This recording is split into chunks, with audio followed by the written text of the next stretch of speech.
छठी मैया पिया। presented by Guitar Films Production.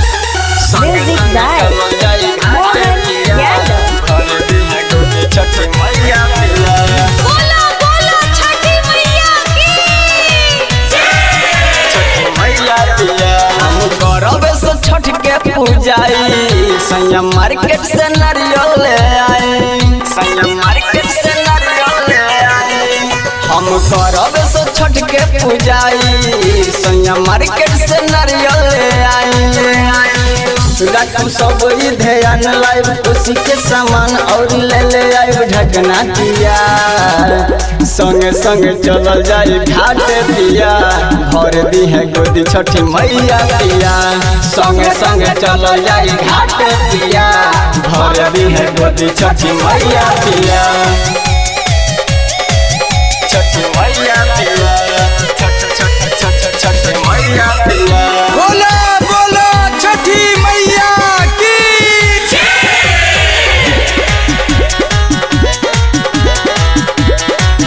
छठी मैया पिया। जकल यादे हमनी मुआयादी, इहे हो छठी मैया के पार शादी। गौवा के लोग सब इहे कहेला, मैया को चढ़ेला छठी साठी, मैया को चढ़ेला छठी साठी। जकल यादी हनी मुआयादी, इहे हो छठी मैया के पार शादी। गौवा के लोग सब इहे कहेला, मैया पर चढ़ेला छठी साठी। तोरा तेल किन लाई ओमे ठेकुआ छनाई, संग ले ले आइब धूपो पिया। संगे संगे चलो जाई घाट पिया, भर दी है गोदी छठी मैया पिया। संगे संगे चलो जाई घाट पिया, भर दी है गोदी छठी मैया पिया। छठी मैया पिया, छठी मैया पिया। बोलो बोलो छठी मैया की Presented by Guitar Films Production. छठी मैया पिया। जकल यादे हम कतहीं से मुखी, तोहर से कह के मांगा दे हम कोसी।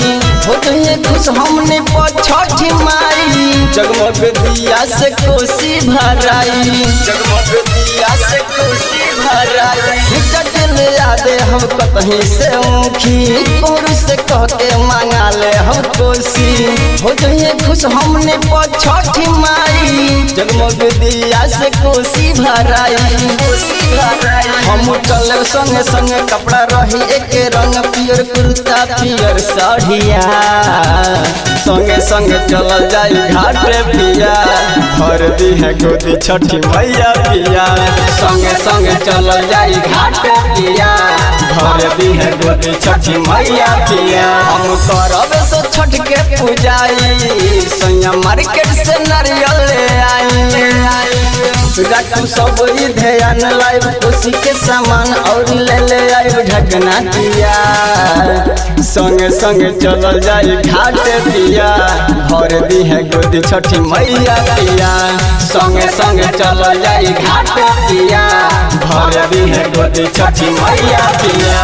गिटार रिकॉर्डिंग स्टूडियो कदमवा टोला बेतिया।